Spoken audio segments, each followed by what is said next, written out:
Alright guys, today we got Dr. Desoto that I'm going to read to you. Let's see what we got.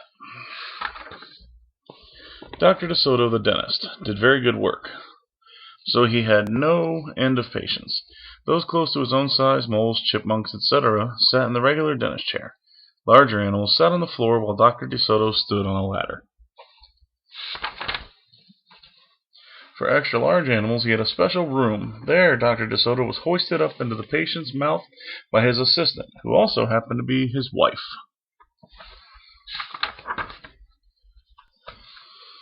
Dr. Desoto was especially popular with the big animals. He was able to work inside their mouths wearing rubbers to keep his feet dry, and his fingers were so delicate and his drills so dainty they could hardly feel the pain.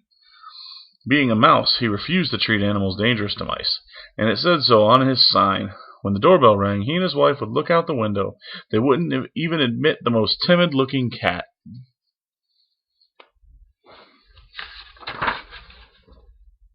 One day, when they looked out, they saw a well-dressed fox with a flannel bandage around his jaw.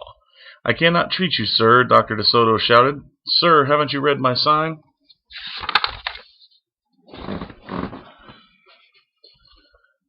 "Please," the fox wailed, "have mercy. I'm suffering," and he wept so bitterly that it was painful to see.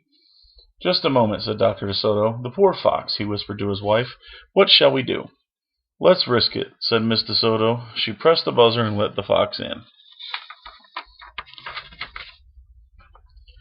He was up the stairs in a flash. "Bless your little hearts," he cried, falling to his knees. "I beg you, do something. My tooth is killing me." "Sit on the floor, sir," said Dr. Desoto, "and remove the bandage, please." Dr. Desoto climbed up the ladder and bravely entered the fox's mouth. "Ow, ow, ow," he gasped. The fox had a rotten bicuspid and unusually bad breath. "This tooth will have to come out," Dr. Desoto announced, "but we can make you a new one."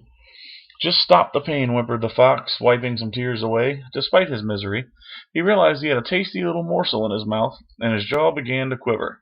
"Keep open," yelled Dr. Desoto. "Wide open," yelled his wife. "I'm giving you gas now," said Dr. Desoto. "You won't feel a thing when I yank that tooth." Soon the fox was in dreamland. Yummy," he mumbled. "How I love them raw, with just a pinch of salt and a dry white wine." They could guess what he was dreaming about. Miss Desoto handed her husband a pole to keep the fox's mouth open. Dr. Desoto fastened his extractor to the bad tooth, and his wife began turning the winch. Finally, with a sucking sound, the tooth popped out and hung swaying up in the air. "I'm bleeding," the fox yelped when he came to. Dr. Desoto ran up the ladder and stuffed some gauze in the hole. "The worst is over," he said. "I'll have your new tooth ready tomorrow. Be here at 11. The fox, still woozy, said goodbye and left. On his way home, he wondered if it would be shabby of him to eat the Desotos when the job was done.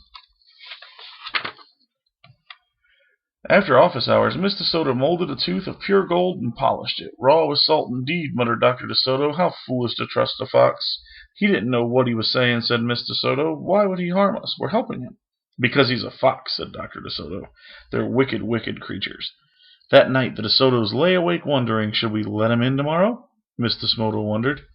"Once I start a job," said the dentist firmly, "I finish it. My father was the same way. But we must do something to protect ourselves," said his wife. They talked and talked until they formed a plan. "I think it will work," said Dr. Desoto. A minute later he was snoring. The next morning, promptly at 11, a very cheerful fox turned up. He was feeling no pain. When Dr. Desoto got in his mouth, he snapped it shut for a moment and then opened wide, laughing. "Just a joke," he said. "Be serious," said the dentist sharply. "We have work to do." His wife was lugging the heavy tooth up the ladder. "I love it," exclaimed the fox. "It's just beautiful." Dr. Desoto set the gold tooth in his socket and hooked it up to the teeth on both sides. The fox caressed the new tooth with his tongue.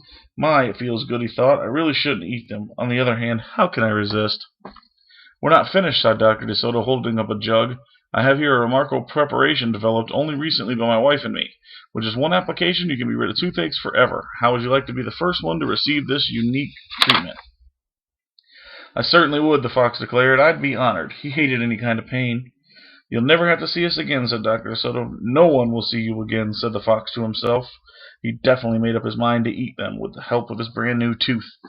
Dr. Desoto stepped into the fox's mouth with a bucket of secret formula and proceeded to paint each tooth. He hummed as he worked. Miss Desoto stood by on the ladder, pointing out spots he had missed. The fox looked very happy. When the dentist was done, he stepped out. "Now close your jaws tight," he said, "and keep them closed for a full minute." The fox did as he was told, and then he tried to open his mouth, but his teeth were stuck together. "Excuse me, I should have mentioned," said Dr. Desoto. "You won't be able to open your mouth for a day or two. Secret formula must permeate the dentine, but don't worry, no pain ever again." The fox was stunned. He stared at Dr. Desoto, then at his wife. They smiled and waited. All he could do was say, "Thank you very much," through his clenched teeth, and get up and leave. He tried to do so with dignity. Then he stumbled down the stairs in a daze. Dr. Desoto and his assistant had outfoxed the fox. They kissed each other and took the rest of the day off. You two behave yourself. I love you very, very much. Bye-bye.